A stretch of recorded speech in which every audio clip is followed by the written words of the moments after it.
From deep inside the Truckin Broadcasting Studio, located in Truckin City headquarters, where opinions fly faster than Maverick's F-18 and myths fold like a house of cards.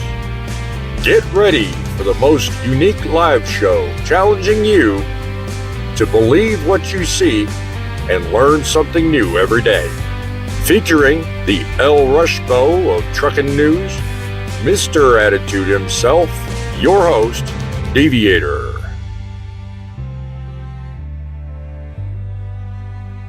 Howdy-ho, and welcome day number 2, week number 1.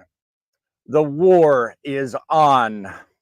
I put up a video yesterday and more appropriately decided, you know what? Someone needs to take on mainstream media.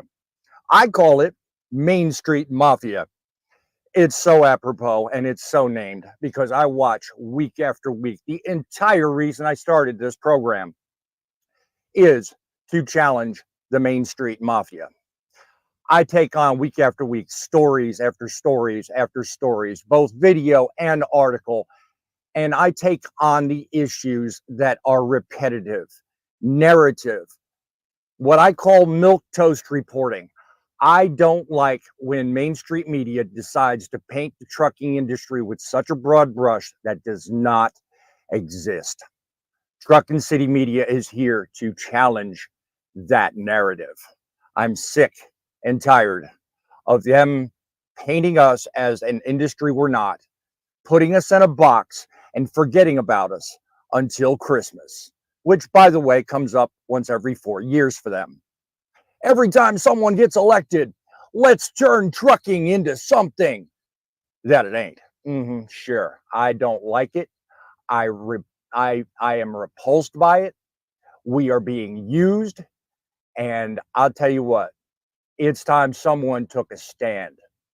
And that is what this channel and this show is all about. If you're joining us on YouTube, please go down below, hit the like button, become a subscriber. Every Saturday at 11 o'clock, I am out here sounding off, making waves in the air, making airwaves, really, making waves with people on the media and also other truckers. I intend to benefit you. I intend to help you. I intend to make your life better just simply by being here every week.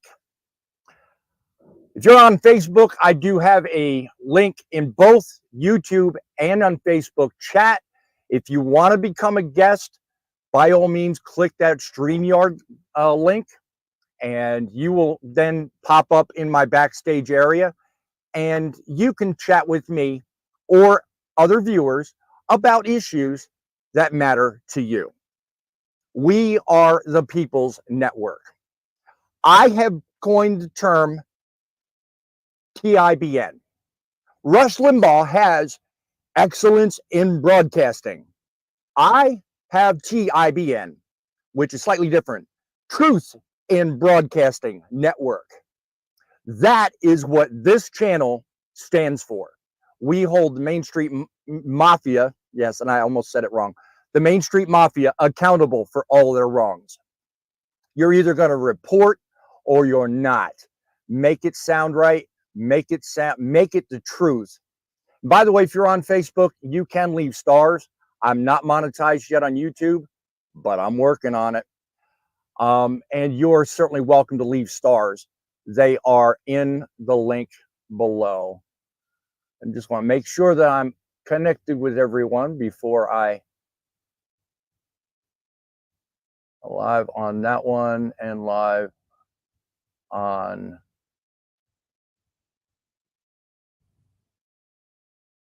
guest destination. Okay, so that's what that is. Okay, all right. Once again, just making sure everybody's where they need to be. So, and obviously there's one other thing I'm missing. Stick around a little bit later in the show. I'll tell you what that is. We are the only talk show that entertains a call-in nature.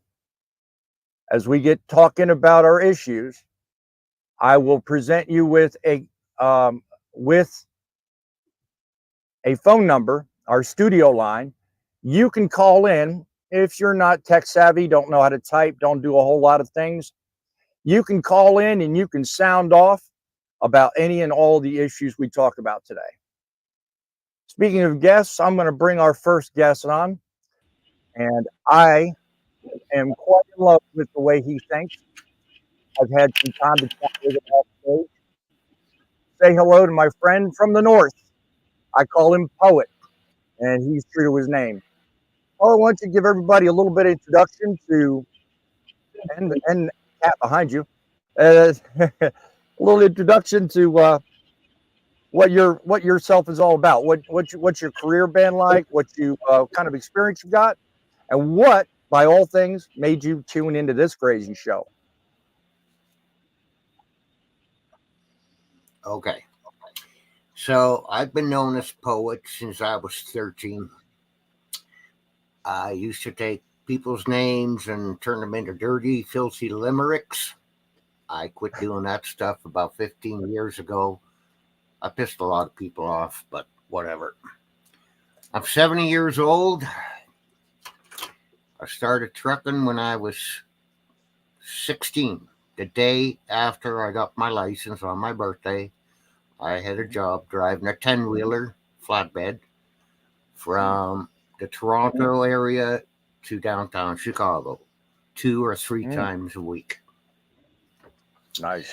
When I was 18, I managed to talk a guy that I met in the little town I lived in. Talked him into teaching me how to drive a trailer. Okay, so that was a 1972 Astro GMC, the fishbowl. Now, mind you, Wally, the owner, only stood about 4'4", 4'6". Whenever I screwed up, he couldn't reach over to the doghouse to cuff me upside the ear. Nice thing about them older trucks, right? Right. Second trip to Florida to pick up bananas, he brought a yardstick. Ooh. Sounds painful. Well, it was. But when I screwed up, ground a gear, or got too close to other traffic, he'd wrap me across the knuckles with the yardstick. Mm-hmm. I got smart. I'd pull my hand away. He'd wait till I wasn't looking and then wrap me with the sharp end. Mm-hmm. His way of thinking was, you don't screw up, you don't get hurt. That's it. And that holds true for any job in our industry. It does indeed. For instance, I had no idea a few years later how powerful the dual pots for brake chambers could be. I had an air leak. It was in the upper pot. I decided to take it apart. That spring with over 2,000 psi behind it took the end off of that brake chamber and missed my face by about an inch. Yeah, that an inch could have made a difference in whether you're alive today. Wow. That's right. Yeah. So you learn by your mistakes. That you do, indeed. If you don't have to make the mistakes, and you can learn from old guys, take advantage of it. Brandon Young, I like how you think, my friend. Rocket Red, Countdown, Liftoff. Yeah, they don't unfortunately make music like that anymore. Anyway, Yeah, I was going to go into the subject matter of training. I'm glad you brought that up because they don't train people the same way you and I were trained. Now, I don't even consider myself old school trained, okay, by far. Let me clear this real fast, okay? I learned to drive in 2012. Now, by today's standards, I still myself kind of call that old school because it was before this pre ELD, new training requirement the government has tasked us with today. All right. Now, I still don't call it old school because you know what? Some people learn at their own pace, as you say. Some people have to actually experience pain to be able to learn something. But I mention it Yes, because sir. the way in which I was trained, the way in which I learned, and everything was taught to me, I think says a Hmm. lot about the difference versus what you just got done describing. It's a lot different, and it is a far cry from the way they do things today. Today, it's more of a pipeline situation. They're throwing people in these freaking cabs of these trucks, and next thing you know, you've got these people just, out here making mistakes left, right, sideways, and they're being completely, almost ignorant to the possibilities of learning stuff. I ran across the video the other Right. day that basically kind of in a nutshell summed it up. And Like here's what he literally, had to say. there's a Snyder driver right there and a Snyder driver right there, and they won't help each other out. Like, I don't understand it. Like, I don't. I mean, the full video says a hell of a Oh, lot looks like more. I've disappeared. No, you're there. I just did that for the asset, Right. but I mean, the full video itself. I mean, it's Oh, almost okay. comical because the gentleman is sitting at loading docks, and what he's describing in that little short segment, I only got that short clip, is the simple fact that these guys are coming in, these foreign country drivers. I'm not going to pick on any country or nationality, but they're coming in and they're trying to learn how to do the job, and then when they're actually put in the position to do it, I mean, they're having all kinds of problems. They're having accidents. They're dinging places. They're relying on people like you and me to get them out of situations they should full well know how to handle. In that video, he detailed out that because he got out and he tried to offer help to a fellow driver. He doesn't work for Schneider, but a fellow driver is the way he termed it.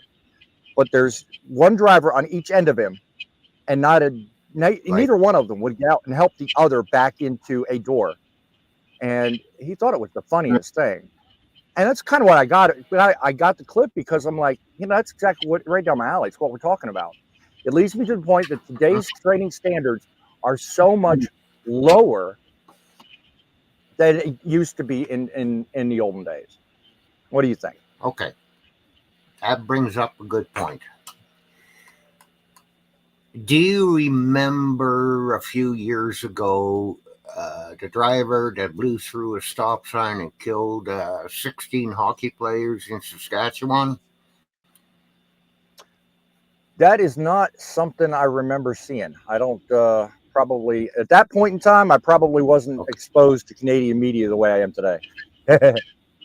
But no, I don't. Okay. So this driver, a professional university student, had a week's worth of training from his boss. Mm-hmm. He was sent out in a B train. A B train grosses 144,000 pounds or better. Wow. And he was told, there's the highway, there's your load, go pick it up and bring it back to Alberta. Okay. Okay then. He got distracted, so he says, by a flapping tarp in the back. Instead of pulling over, now he kept going, missed a stop sign that is 8 foot in diameter with flashing red lights. Oh, God. Okay. How you can miss that, but okay, keep going.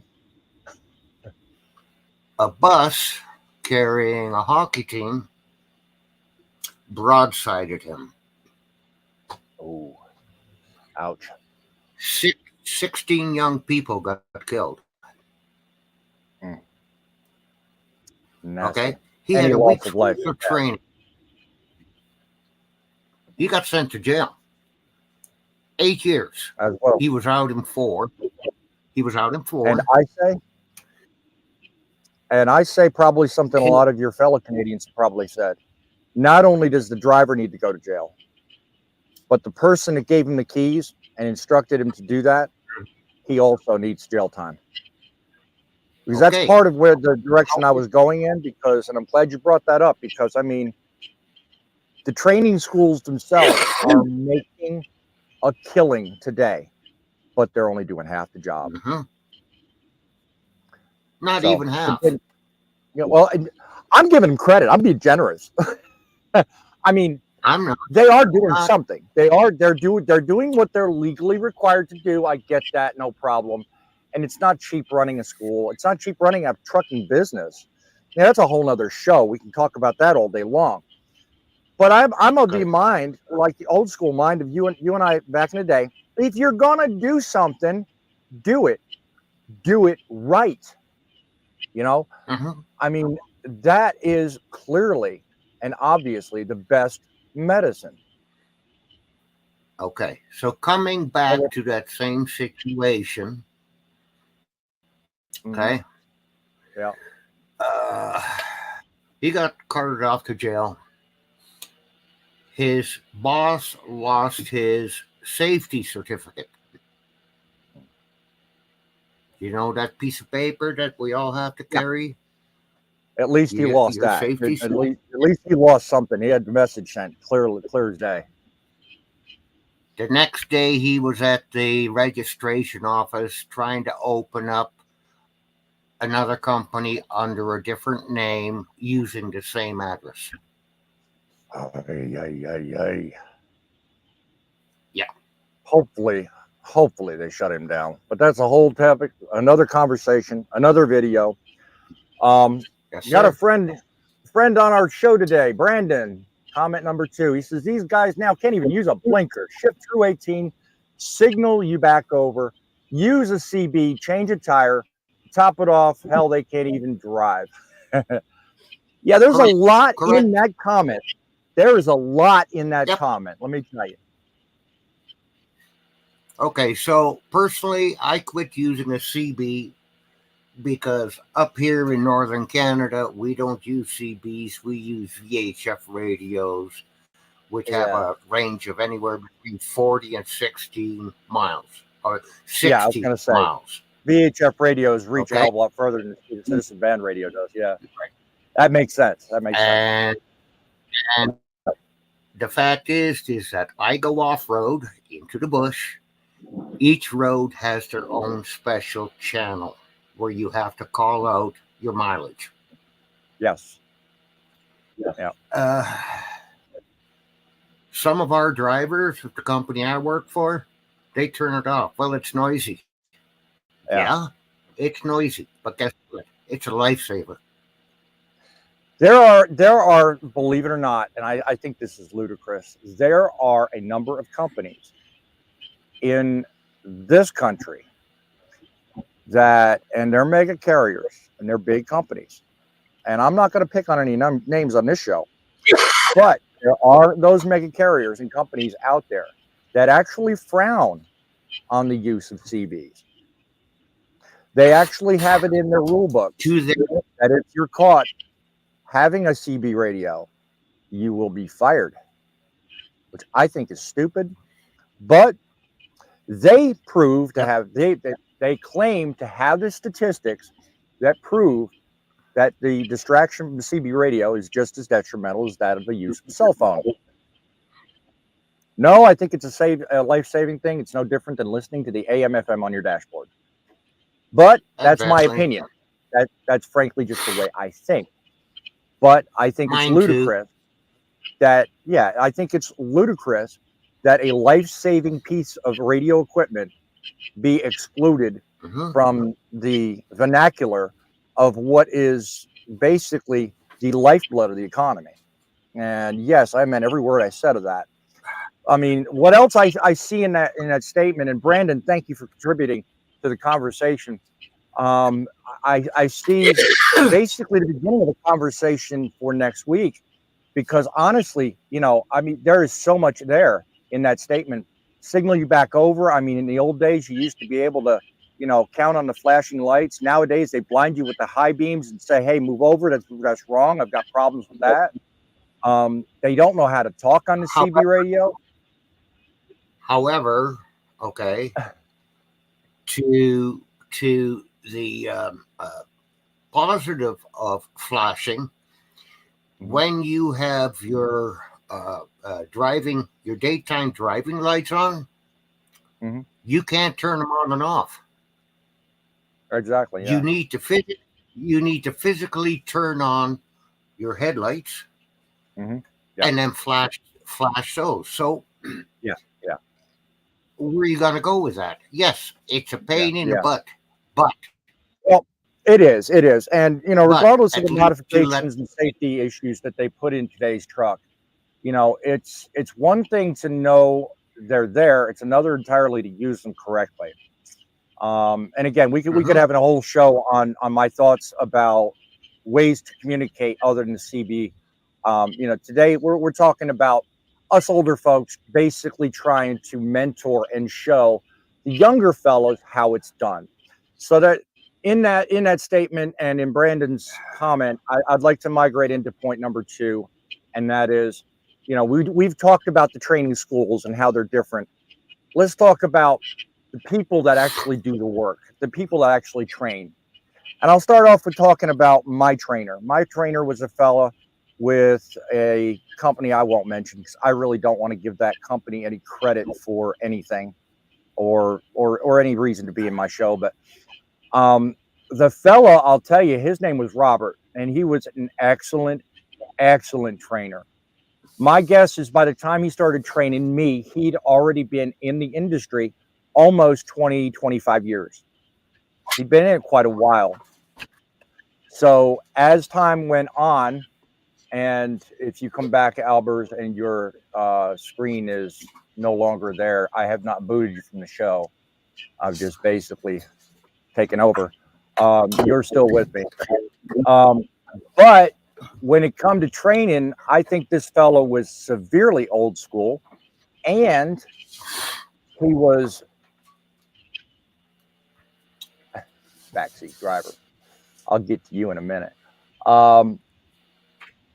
He was old school in the fact that he basically took the time to very well explain everything that was involved in the job.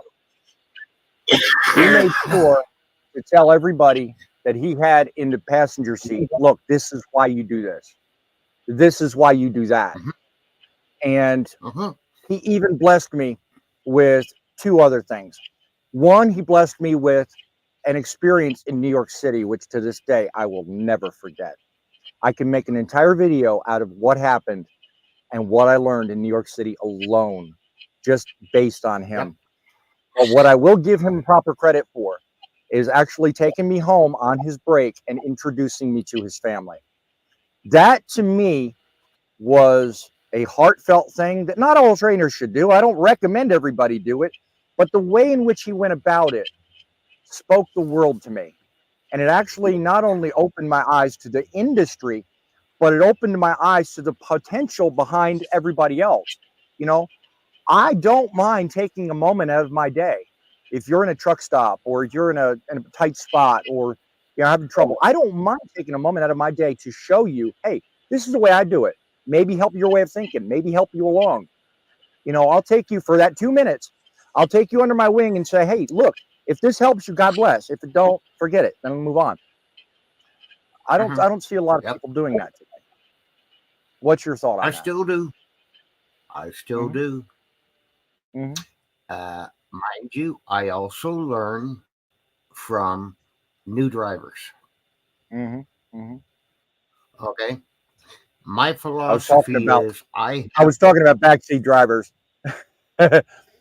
Unfortunately, he's dealing with some Yeah. personal issues and really can't be on the show today. So my thoughts go out to him. Thank you for thank you for being a positive force of reminding me to tell everybody to do the right thing. Hit the like button, become a subscriber to not only my show, but Driving with John as well. Driving with John is a hell of a force behind comedy and yet serious trucking talk and content. So definitely visit his site and definitely give him a look at. Anyway, you were saying, I mean, in terms of training, yes. Coming back after the Humboldt accident with the 16 hockey players, every province in Canada, except I think Quebec, instituted the MELT program, MELT, mandatory something learning training, whatever. So a driver has to go through that, but even that's not enough. Yes. Now, mind you, I trained a young fella here 6 months ago. He had 0 weeks on the road. The company hired him and told me, Poet, he's yours. And I thought to myself, oh, God, really? Do I have to?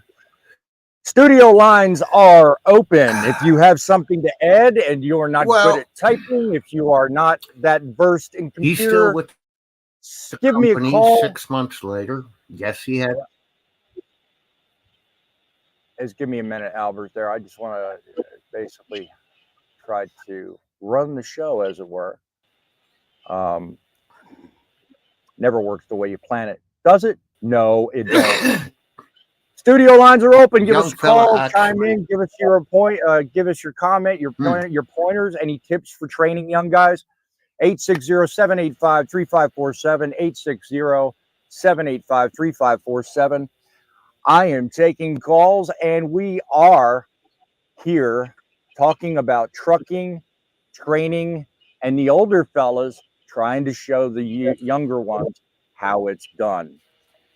So, I mean, in terms of training the younger fellas, the older ones got to have the patience, but the younger ones also have to have the mindset to want to receive what they're being told. In the case where I was talking a minute ago about training with Robert, what he showed me was invaluable.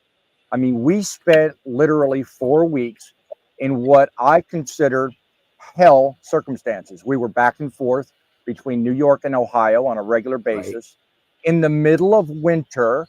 And really, I learned everything I know today because of the experiences I had with him. And I'll tell you what, it was invaluable. Everything I learned and everything I know today about trucking, I thank him for. So, Robert, if you ever get to watch this live stream and you get to this point in this live stream on replay and you ever see me talking, thank you, my friend. Robert, you were an excellent individual. You had a very huge wealth of knowledge. I thank you for all that you've done. And we need more out there like you, my friend. You were talking about Poet, being trained with a yardstick. What was you as a training driver, as a person trying to learn, what was your mindset and thought as this fellow was sitting next to you with the yardstick trying to do everything he was doing? What was going through your mind?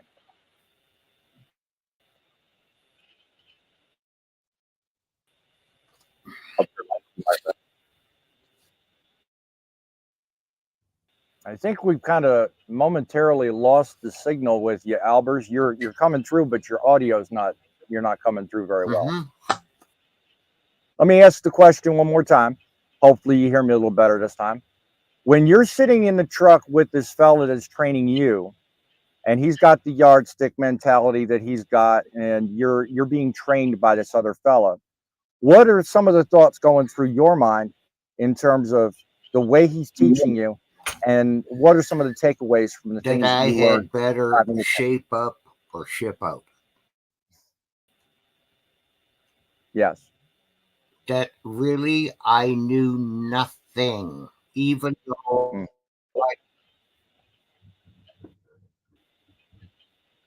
Yeah, your audio cut out again. And to give your signal a chance to catch up with the show. Okay. I think that's what's going on here. Hey, I have no problem with that. It is what it is. Well, let me give your signal a chance to kind of catch up here, and let me put up something else for just a moment that'll kind of set the stage for something I think is important. So hang tight just a minute. All right, guys. So the third time this week, a trucker trying to get to River Park Commercial, which is this big warehouse they built kind of behind my property, has gotten stuck on a little road, my property zone. Real trucker to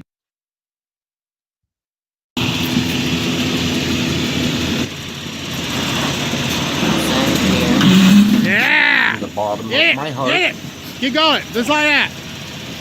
At the time, I Hold on, didn't know if I could handle Hold on, Yeah. driving a semi. Basically, what I was trying to do, I don't forget know. I'm on satellite. Yeah, I know. You're delayed slightly. I get that. Okay. Not a problem. That little clip I just showed Okay. basically is another highlight from a clip that basically caught my attention. And that fella that was talking in that clip, he was not a truck driver. He just lives local to the Griffin, Georgia area. And in that, he has a huge industrial park built up in his backyard that he doesn't like. If you watch his entire video, he describes the background perfectly. He, however, has a group of friends that he works alongside. That one friend of his is a truck driver. He's an old school fella, much like yourself and me. And the two of them wound up getting hemmed up with this one driver that decided he was going to go down a dead-end street, and much like the hockey players that you were talking about, ignored all the signs and decided to continue driving even though he shouldn't. Didn't see a road closed, and he gets down to this dead end and tries turning around. Can't do it. This video, by the way, both these videos and everything in this show today, I will have links to in the description at the close of the show. Please check it out if you want some fun. If you want some hilarity, that one is funny. I think what wound up happening and what wound up saving this fella is the fact that he wound up getting, I guess, his buddy, and his buddy wound going down the road and getting that old school truck driver, and they wound up having to back him all the way out of that closed road, 2 miles. It was a 2-mile escapade, and it was funny to watch, but it led to, how many people do you know out there that have nothing to do with trucking in today's day and age would do more than some trainers would? I think this guy deserves a strong thumbs up from me that he was actually willing to go that extra mile, and I will give him the Truckin City thumbs up.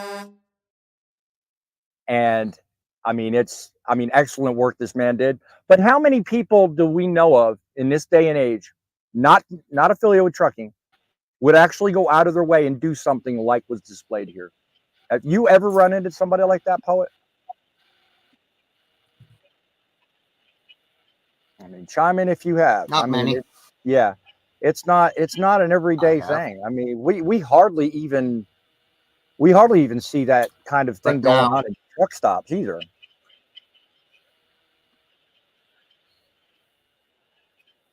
No, we don't. Yeah. In the last 54 years, trucking. In the last 54 years, trucking has changed, and not for the better. Yes. I agree with that comment. I definitely agree with that. That is definitely. How many trucks get stuck in Smuggler's Notch every year? That is actually something I'm not very familiar with.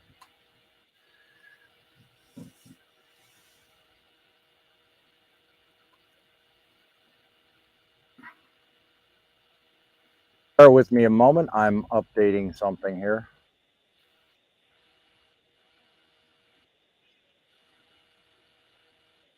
I don't type very fast.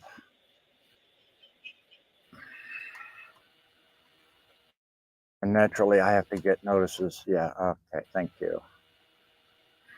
I don't like dead air, but I felt it necessary to do this. Yeah. But I still keep trying, as I know.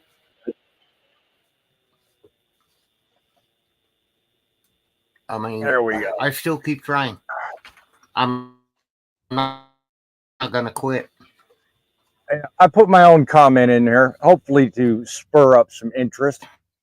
What's the best way to upgrade training standards in this day and age? And by that, I don't mean let's get the law involved. Let's not get the regulators involved.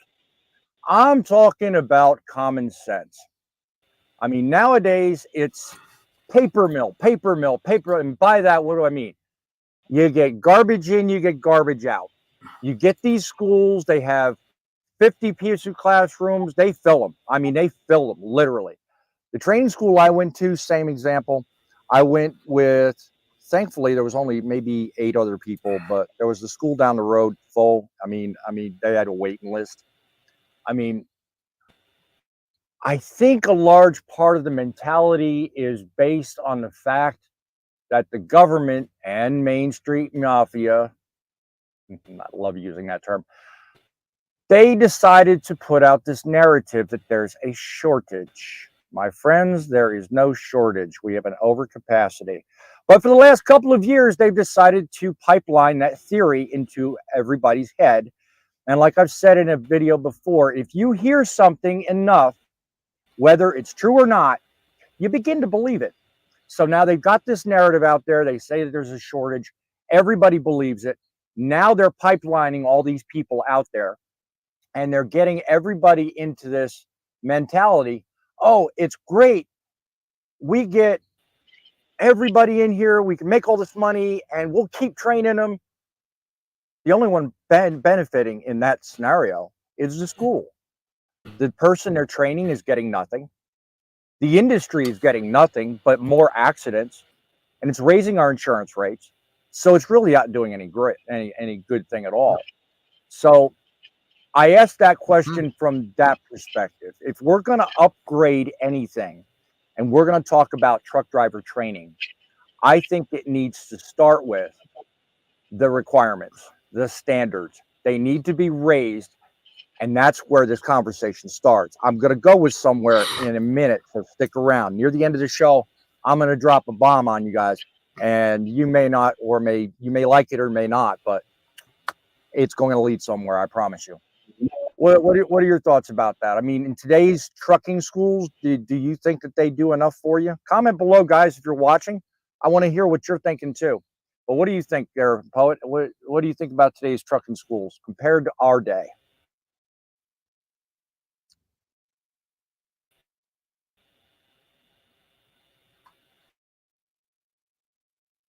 Well, obviously, we have an issue with your signals, severely delayed. All right, what I'm going to do is I'm going to, hopefully you can hear me when I do this. I am going to play some more of that clip from the other fellow. So bear with me a minute here. More? Does the landing gear go up anymore? No. And my house.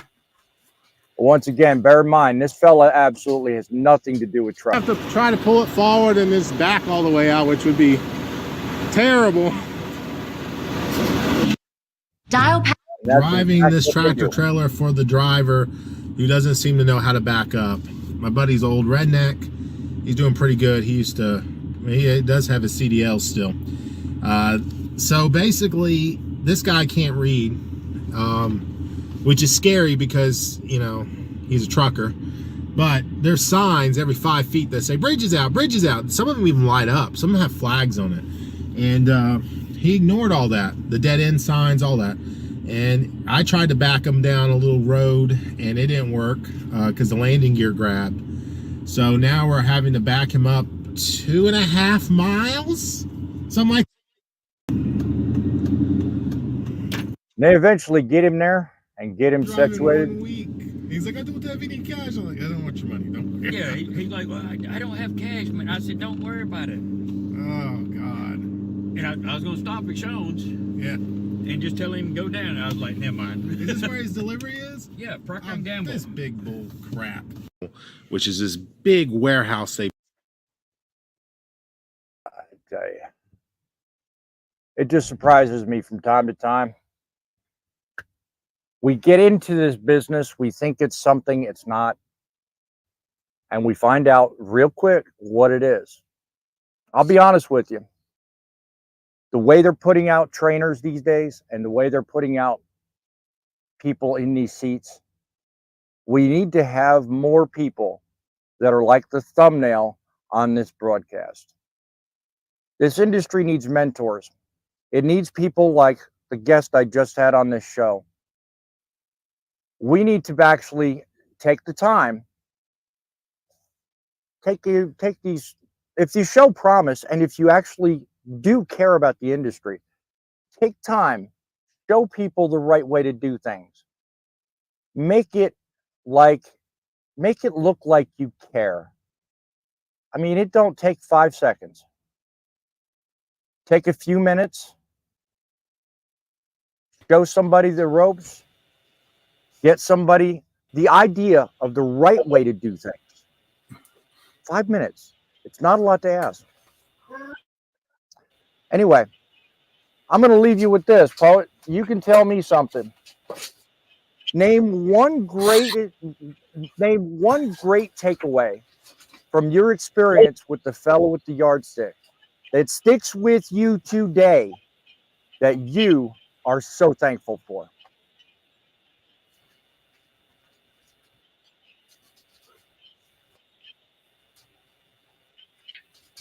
Very simple. You don't screw up, you don't get hurt. Do it the right way.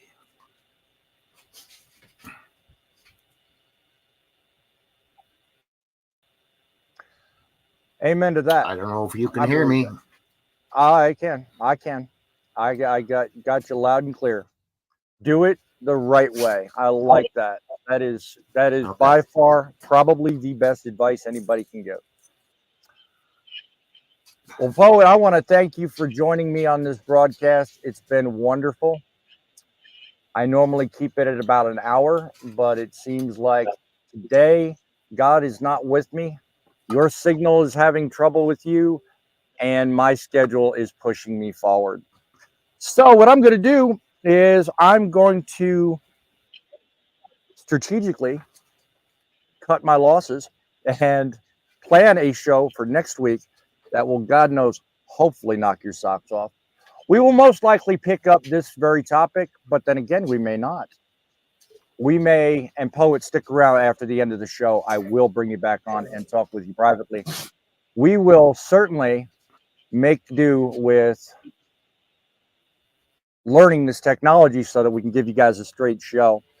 I, on the other hand, have... Okay. Hold on. Just don't go anywhere, Poet. I have but one thing to say, and that is when it comes to training drivers,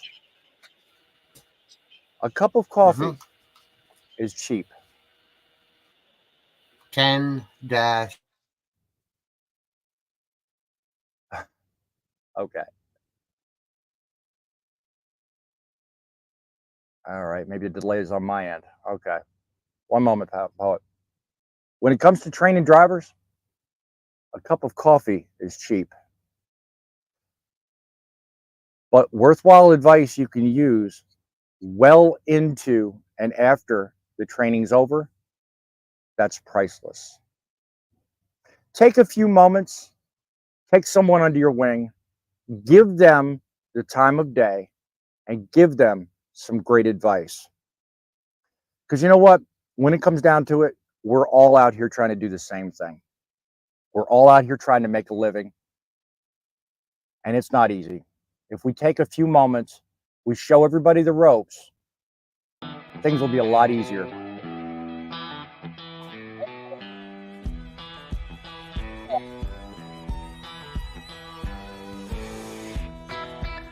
But it's the drivers that make the difference. Till next week, guys. Keep the nose pointed out. Keep it between the red and blue, yellow, white. Anyway, keep between the lines. You keep it real. We'll keep it rolling. God bless.